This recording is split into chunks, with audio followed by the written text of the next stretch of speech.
Miki, thank you for agreeing to this video interview. And I guess I'd just like to start off by asking you, what have you been up to lately? Well, lately I've been doing a lot of, well, actually it's been a number of things, but spending a lot of time doing worldwide travel.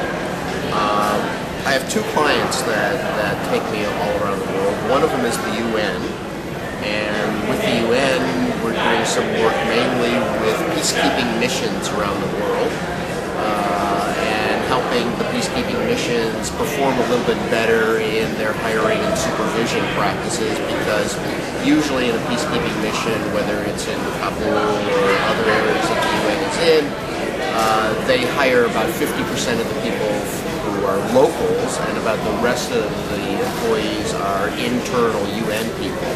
So they need to have some idea of skills as far as how to hire local people effectively, how to train them effectively, and developmental work for the people that are within the UN as well. So I've been doing some training sessions and consulting sessions with organizations like that. We also have another organization, which is IATA, which is the International Aviation Transport Association.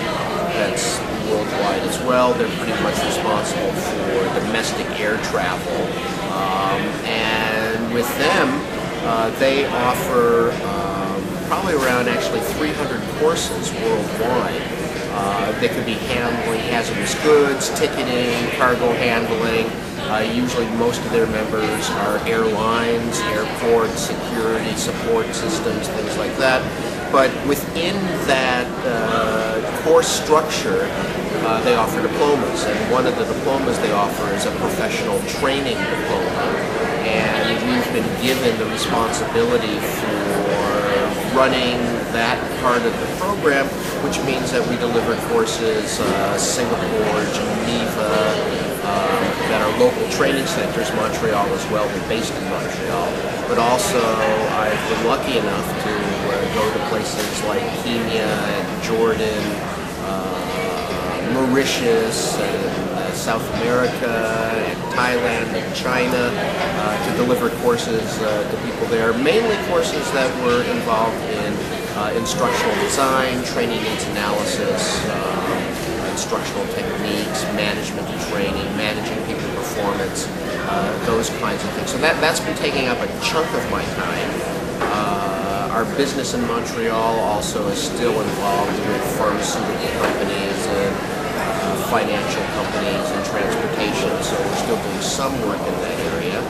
And then as I get older, it seems like I am moving or trying to move more from kind of a business orientation to more of a volunteer orientation. And my wife, my partner Marilyn, is now head of the president of the auxiliary for a geriatric hospital in Montreal, and we do things like Meals on Wheels, and we've been going in there now trying to help them improve performance of their programs as something that we can give them to do that. So there's a lot more volunteer work that seems to be happening, and you know, probably in the long run I'll be sliding into more of that work, because for the most part volunteerism's been in my background, and it was something that was actually instilled to me by my parents. My parents did a lot of volunteer work when I was growing up, and in their later years, when they left the business world and working world, I remember them both getting plaques for something like 20 to 30,000 hours of service with local hospitals after they retired. And so that's been something that's always been in my life, and certainly carried on when I became an ISPI member. Yes, tell me a little bit more about your history of volunteering. Years ago you won the Service Award from the Society, and I know you were a regional coordinator back in the day. Tell me a little bit about your history of entree into ISPI and the various volunteering that you've done with the Society. Okay. I think it starts back, the first ISPI conference I came to was in San Antonio, the 25th anniversary, and that was 1987. And that was really my first exposure to ISPI. Harold Stolovich, who I had worked together with in Montreal for a couple of years on a variety of different projects, suggested that I submit a paper to ISPI, and ISPI would be a good organization. And so I submitted a paper about a project that I had been working on at the time, and it was accepted and came down to San Antonio, and basically had a great time. I mean, and it was wonderful, and I wish everybody could have the same experience, but I had a mentor at my first conference, which was Harold, and Harold always took me around and introduced me to people. All these other gurus, Mager and Daryl Sink and Rumler and all these people that I kind of read articles about and things like that. And there they were, and they were interested in what I was talking about. As a matter of fact, when I gave my session, which, I was warned, well, not many people, they don't know you can ever come to your session. Harold brought Daryl Sink and a whole variety of other people, and they came to the session, which, by the way, was a little bit unnerving to have those people in the session. But that just developed a feeling, a really good feeling for the society and how they were treating emerging talent, so to speak, because at that time, probably I was thought of as emerging talent, even though I was a bit more mature at that point. But I thought the society was really good, and I felt welcome in the society. And we had not had a chapter, well, I take that back, there had been a chapter in Montreal in the early 80s that just kind of, due to the nature of two societies in Montreal, that society kind of graduated to a more francophone society, which is still going on, but the English ISPI or NSPI at that time kind of went downhill. And so after that session, we thought, well, maybe we can get something going again. And I got a number of people to come to the Washington, D.C. conference, which was the following year, and they got excited about ISPI at the same time. And we decided to form a chapter. And we went through the forming chapter aspect and chapter meetings, and I was involved in all of the aspects of that and getting a program together. And another thing that was quite amazing about ISPI is I asked some luminaries, like the person who opened our first session was Tom Gilbert. Okay? I invited Tom Gilbert up saying, we've got a chapter that's going to start. We'd like to have you talk. No problem. He came up, gave a wonderful rousing talk. We had probably, it must have been 70 people at that first meeting. It was held at McGill University, and there was a lot of excitement that was generated. And then, the following month we had George Geis come in, and then Harold came in, and it really developed a pretty fantastic synergy of people, so much so that that chapter grew to about 250 people. And over the years won Chapter of Merit, Chapter Hall of Fame, and I served as president, program director, and grew with the chapter. But then I became more involved in the international level because, again, Harold brought me in to serve on a committee for evaluating track programs, and then I was chair of that myself, and then there were other chair positions that came along, and eventually I was chair of the nominating committee, which was a great experience because that brought me into contact with a lot of other people at ISPI, people like Fred Wells, who was a wonderful addition because he had all this historical information about the presidency and things like that that added a tremendous amount. And eventually asked to run for the board, which I did do, and my board experiences were quite phenomenal, and you were on the board, that same board with me, and I thought that was great. And since that time, that was all of basically the volunteer. Almost every year I was on committees and doing a variety of special task forces and things like that. So that has been ingrained from early life, and it just kind of continued, and I'll continue doing that volunteer stuff on through when somebody volunteers to take me away. Thank you. Let me shift gears a little bit here. Are there any articles or books that you've recently published or anything that you're working on? Well, we published a book last year, which pretty much based upon our experiences of trying to improve the performance of frontline managers and supervisors. It was really designed for people who have been promoted from within, who might have been excellent workers, but now the company said, well, we want to keep you, we want to promote you, we want to give you more money, but the only way we can actually do that in the structure that we have is to make you a manager. Oh, cool, okay.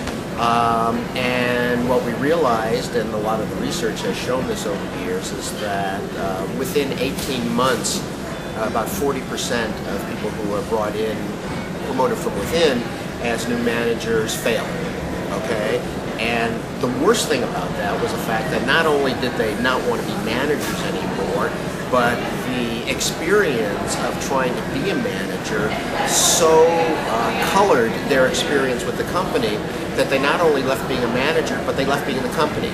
So here you got a good chunk of really good workers that the company needs, I mean great talent, that have now gone to the competition. So we felt, well, maybe there's something that needs to be done about that. So we put together a one-day course, really. It's called Stepping Up, and it's for frontline manager training, which based upon our probably 20-25 years of experience about what new managers need to know about being a manager and how HPT fits into the role of the manager. So there's a performance model that really talks about, and the interesting thing is that if you understand the Gilbert model of behavior engineering, it looks at the six-box kind of model, and it focuses in on making sure that there are clear expectations, okay, so there's that information aspect of it. There's things about ensuring willingness, so it's all of the incentive stuff that goes along with it. And so there's a whole model that's built into that managers then can use to improve the performance of their direct reports, for the most part. Aside from that, I've just finished a chapter on job aid development for Doug Lee's new book is coming out probably, I don't know, it's supposed to come back from the publisher. It's on interventions, okay? So all kinds of HPT interventions, and they asked me to do the chapter on job aids. So that's a new chapter that's going to be coming out shortly. I think that's about it for recent stuff. Thank you.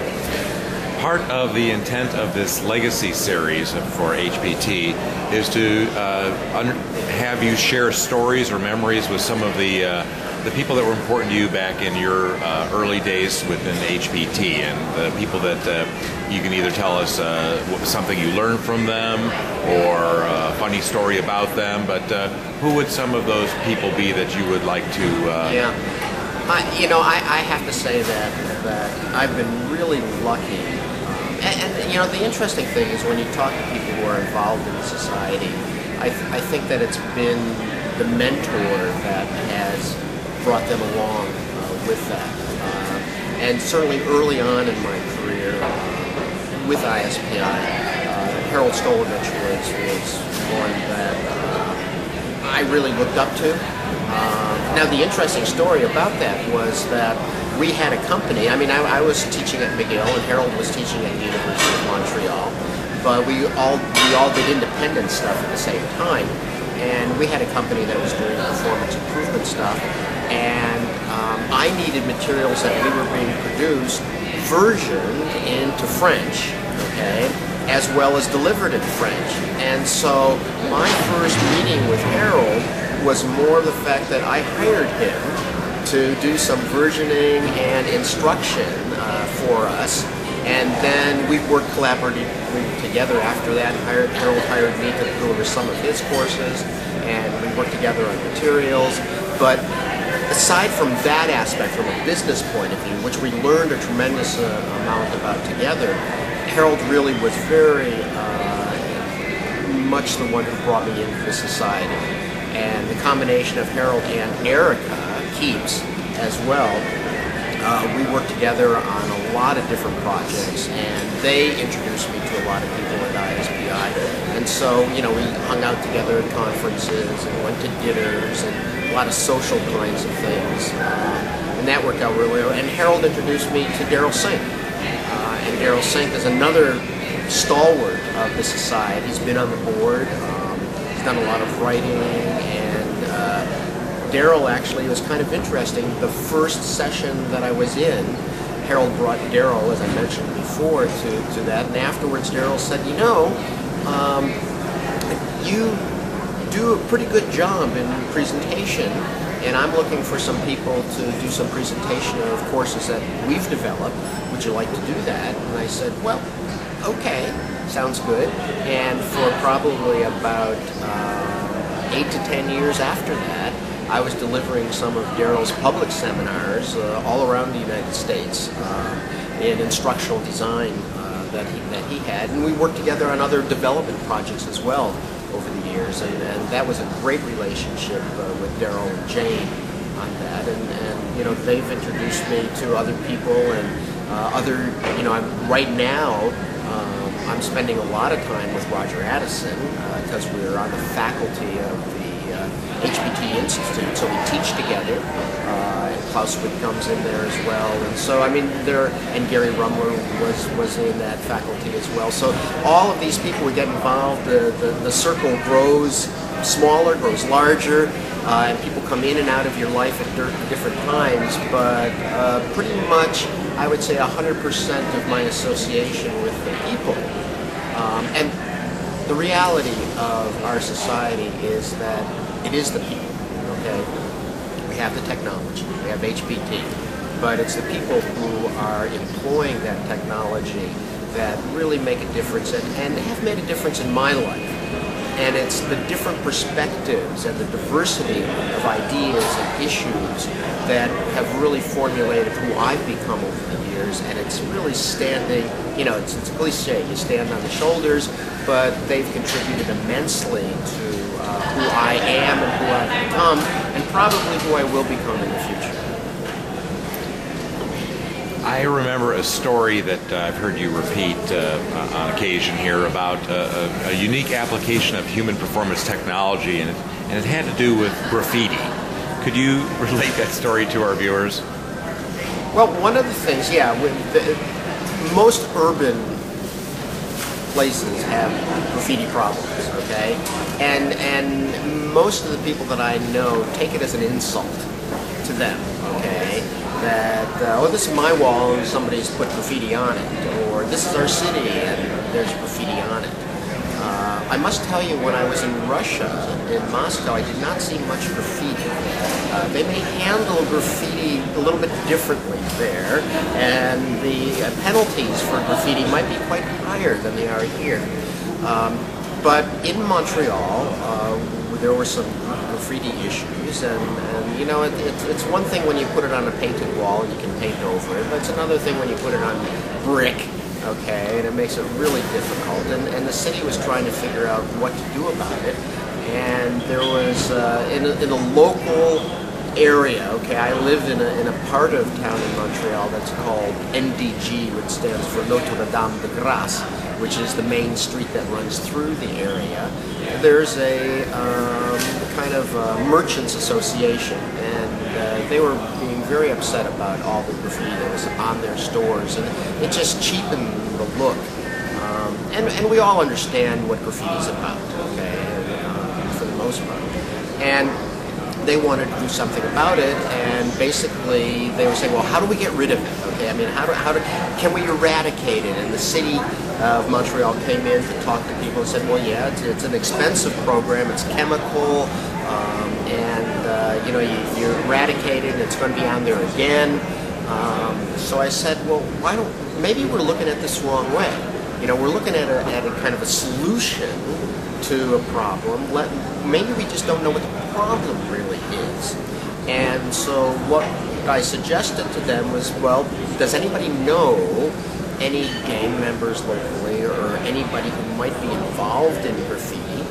And it turns out that there was a local store that seemed to sell a lot of spray paint.